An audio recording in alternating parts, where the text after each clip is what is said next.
और किसी भी सड़क पे आपको गोवंश नहीं दिखाई देगा सहारनपुर नगर निगम क्षेत्र के अंदर। दूसरा, यहाँ पे कुत्तों की बहुत बड़ी समस्या थी, आवारा श्वानों की। तो सोल्यूशन ये है कि हम उसकी नसबंदी करें, उसको एंटी रेबीज़ वैक्सीनेशन लगाएं। और अगर कोई कुत्ता ऐसा होता है जिसके बारे में हमें गर्व महसूस होता है कि हमारी इकलौती, पूरे प्रदेश में इकलौती ऐसी गौशाला है जो आत्मनिर्भर बनने की ओर अग्रसर है, और करीब 150 पशुओं की प्रतिदिन की मानक है कि अधिकतम 150 पशुओं का हम कटान कर सकते हैं, महिषवंशी पशुओं का। और उसमें कई सारे अधिकारी, कई सारे डिपार्टमेंट्स उसका निरीक्षण करते हैं। यहाँ तक कि हम अब दुग्ध भी उत्पादन कर रहे हैं, और ऐसे गौवंश से हम दूध निकाल रहे हैं जो सड़कों पर लोग छोड़ देते हैं, तो उनको हम गौशाला में संरक्षित करते हैं। गौशाला है जो आत्मनिर्भर बनने की ओर अग्रसर है, और करीब हम 1 लाख रुपए की सालाना आय कर लेते हैं अपने गोबर और गौमूत्र से बने हुए उत्पाद को बेचकर।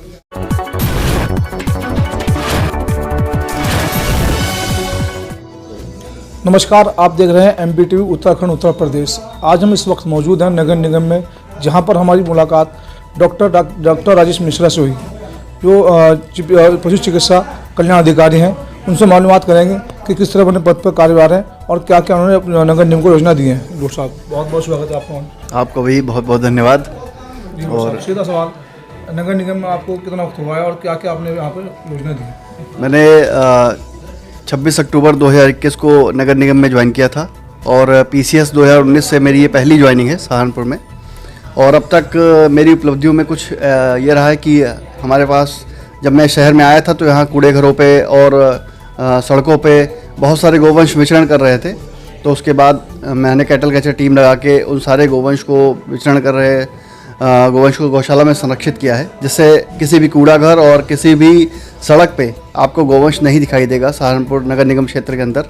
दूसरा, यहाँ पे कुत्तों की बहुत बड़ी समस्या थी, आवारा श्वानों की।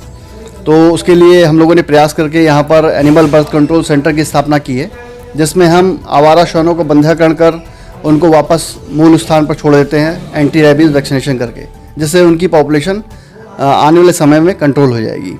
गाय देखी गई और कुत्तों की जनसंख्या बहुत बड़ी हुई देखी गई है, उसको लेकर क्या कहेंगे? जैसे कि मैंने बताया कि हमने एनिमल बर्थ कंट्रोल सेंटर की स्थापना की है और उसका संचालन भी कर रहे हैं।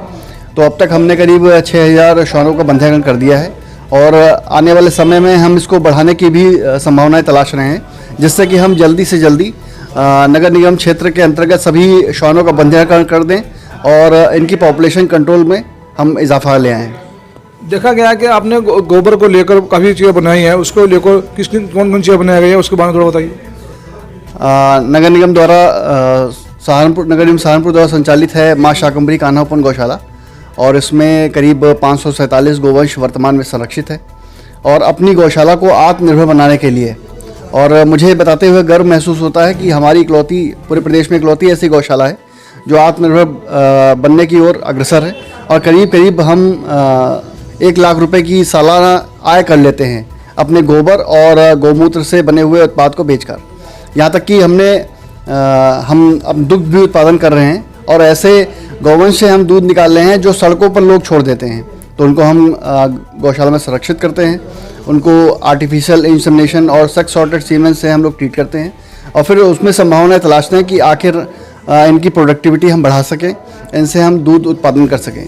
उसी क्रम में हम गौमूत्र से फिनाइल बना रहे हैं। यहाँ तक कि हमारे जो पब्लिक टॉयलेट और कम्युनिटी टॉयलेट्स हैं जिन्हें नगर निगम संचालित करता है, उनमें भी हम अपनी जो गौमूत्र से जो फिनाइल बना रहे हैं, गोनाइल, उसका ही इस्तेमाल कर रहे हैं, और बाहर भी इसकी बढ़िया सेल कर रहे हैं। उसी क्रम में हम गोबर से वर्मी कंपोस्ट बना रहे हैं, केचुए से खाद, जिसका हम अपने उद्यान में इस्तेमाल करते हैं, और बाहर भी इसका अच्छा विक्रय हो रहा है, जिसमें हम अपने गमलों और अपनी क्यारियों में इस खाद का इस्तेमाल कर रहे हैं। और ये खाद कोई भी इसमें केमिकल नहीं है। दूसरा, ये हम गौकाष्ठ बना रहे हैं, जिसका हम यहाँ की जो अंत्येष्टि स्थल है उसमें भी हमने फ्री में सप्लाई किया है। और साथ में हम दीपक बना रहे हैं, और भी गौमूत्र से कलाकृतियाँ, गोबर की कलाकृतियाँ, मूर्तियाँ, और ये सारे उत्पाद हम बना रहे हैं। और इसी क्रम में अब हम गोबर से पेंट बनाने की ओर अग्रसर हैं। हमने गोबर से पेंट बनाने के लिए कई सारी जो उसमें प्रयुक्त मशीनें हैं उनका परचेजिंग कर ली है, और उनका इंस्टॉलेशन भी कर लिया है। और जल्दी ही हम इसका संचालन करने लगेंगे और गोबर से पेंट से हम इस अपने शहर का सौंदर्यीकरण और रंग रोगन करेंगे। डॉक्टर साहब, देखा गया है कि कुत्तों की संख्या बहुत बड़ी हुई है। ऐसा कोई प्रस्ताव नहीं है कि कुत्तों को ले छोड़ा जा सके? काफ़ी कुत्ते हड़के ऐसे हो चुके हैं, काफ़ी बच्चों को काट भी चुके हैं और आपको इस बारे में अवगत कराया गया है, इसमें क्या सोचें? देखिए, इसमें माननीय सर्वोच्च न्यायालय का आदेश है कि हम किसी भी कुत्ते को उसके मूल स्थान से विस्थापित नहीं कर सकते। यानी कि जो कुत्ता जिस स्थान पर है उसको हम दूसरी जगह नहीं छोड़ सकते। उसका सिर्फ एक ही साइंटिफिक सॉल्यूशन ये है कि हम उसकी नसबंदी करें, उसको एंटी रेबीज़ वैक्सीनेशन लगाएं। और अगर कोई कुत्ता ऐसा होता है जिसके बारे में हमें सूचना मिलती है कि वो काट रहा है या रेबीज़ के लक्षण है, तो हम उसे 7-8 दिन के ऑब्जर्वेशन के लिए अपने जो एनिमल बर्थ कंट्रोल सेंटर है हमारा बेहट रोड पे, उसमें रख लेते हैं। 8 दिन में अगर हमें लगता है कि इसमें कोई रेबीज़ का लक्षण नहीं है, क्योंकि जिनके अंदर रेबीज़ का लक्षण होता है वो श्वान 2 से 3 दिन में या 4 दिन में ही उनकी मृत्यु हो जाती है।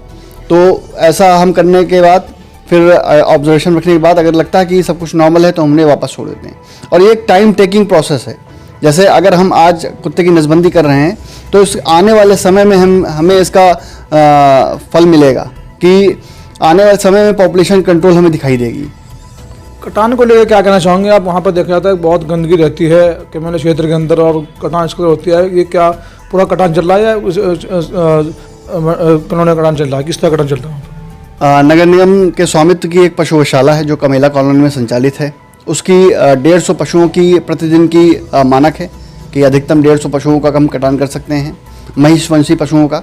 और उसमें कई सारे अधिकारी, कई सारे डिपार्टमेंट्स उसका निरीक्षण करते हैं, जैसे पॉल्यूशन बोर्ड हो गया, पशुपालन हो गया, सिटी मजिस्ट्रेट साहब के वहाँ हो गया, नगर निगम हो गया। तो हम लोग समय समय पर निरीक्षण भी करते हैं और वहाँ पे CCTV कैमरे लगाए गए हैं ताकि किसी प्रकार की कोई अवैध कटान की जो सूचना पहले मिला करती थी वो ना मिले। और पुलिस को भी इस संदर्भ में पत्राचार होता रहता है कि आसपास के क्षेत्रों में किसी भी प्रकार का कोई अवैध कटान ना होने पाए। जी हाँ, ये थे डॉक्टर संदीप मिश्रा जी हमारे साथ। मैं अपने साथी सहयोगी जुएब खान के साथ शाहिद अली।